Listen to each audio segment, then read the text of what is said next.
అందరికీ నమస్కారం.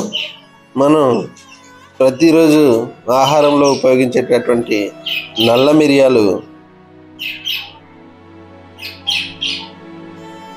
రైతులు ఏ విధంగా పండిస్తారు, పండించినటువంటి ఆ మిరియాలని సేకరించి మనకు చేరే లోపల ఎటువంటి ప్రాసెస్ ఉంటుందన్నది ఈ వీడియోలో తెలుసుకుందాం.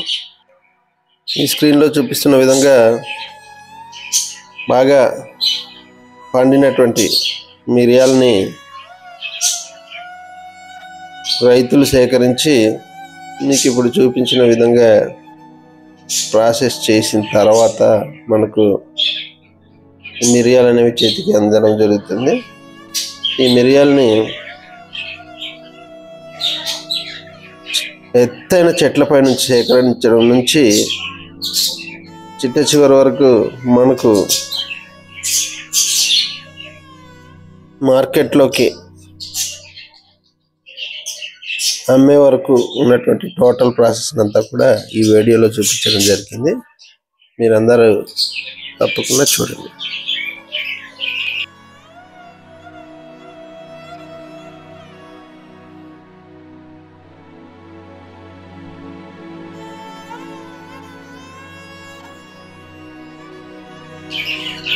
గిరిజన ప్రాంతాల్లో ఈ మిరియాలు సాగు చేసేటటువంటి రైతులకు యంత్ర పరికరాలు ధరలు అందుబాటులో లేకపోవడం వల్ల ఈ మొత్తం ప్రాసెస్ అంతా కూడా శారీరక శ్రమతోనే పూర్తి చేయడం జరుగుతుంది.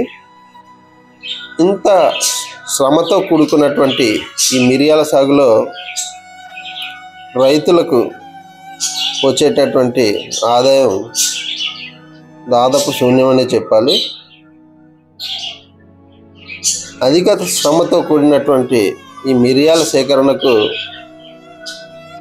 కూలీల ఖర్చు కూడా అధికంగా ఉండడం వల్ల రైతులకు మిగిలేటటువంటి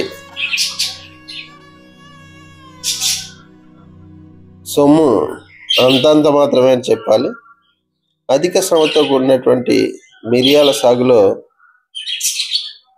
యంత్ర పరికరాల వినియోగం అనేది పెరగాలంటే ప్రభుత్వ సబ్సిడీతో కూడినటువంటి పరికరాలని రైతులకు అందిస్తే బాగుంటుందని చెప్పేసి అధికంగా రైతులు కోరుకుంటున్నారు. Thank you for watching my YouTube channel.